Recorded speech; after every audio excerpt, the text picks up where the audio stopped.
12 ঘন্টা ত্রিপুরা বন্ধ রেখেছে। সিপিআইএমের একটা প্রভাব ছিল দীর্ঘদিন সুনামুড়ায়। এমন অবস্থায় আজকে কতটুকু প্রভাব পড়েছে কি বলবেন আপনাদের দলের তরফ থেকে কীভাবে দেখছেন এই বন্ধটাকে?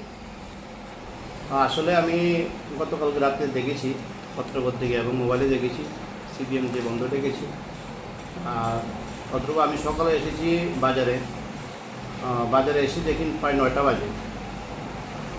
রাস্তাঘাট এবং গাড়ি ঘোড়া স্বাভাবিকভাবে চলাফেরা করছে, স্ট্যান্ডের থেকে শুরু করে রাস্তার মধ্যে মোটামুটি গাড়ি ঘোড়া তো স্বাভাবিকই। আর দোকানপাট কিছুটা খোলা আছে, আর বাকিটা আশা করি খুলবে, কারণ আমাদের এখানে থেকে 9:30 10টার সময় দোকানপাট খুলে। তো এই স্বাভাবিকত যারা বেচা কিনে অথবা টিফিনের দোকান, বিভিন্ন দোকান যারা সকালে ওই দোকানটি খোলা আছে, বাকি দোকানগুলি আশা করি খুলবে, মুদির দোকান যেগুলো আছে। তারা তো একটা খুনের প্রতিবাদে বন্ধটা রেখেছে, তো এই রাজনৈতিক যে খুন তীব্রায় সেটা নিয়ে আপনার কী মন্তব্য? আসলে খুনটা বলতে আমি দেখেছি পত্রপত্রিকাতে, মোবাইলে দেখেছি, সোশ্যাল মিডিয়াতে খুন হয়েছে, এবং কতটুকু সত্য কতটুকু মিথ্যা রাজনীতি, অথবা হইতে পারে রাজনীতি, অথবা নিজের দলের মধ্যে ক্যান্ডিডেট নিয়ে বিভিন্ন মতবিরোধ থাকতে পারে। আসলে আমি পুরো তথ্য জানা নেই, কিন্তু দেখেছি খুন হয়েছে। এখন কতটুকু কোন দলের থেকে কে খুন করেছে এটা তো আমার জানা নেই।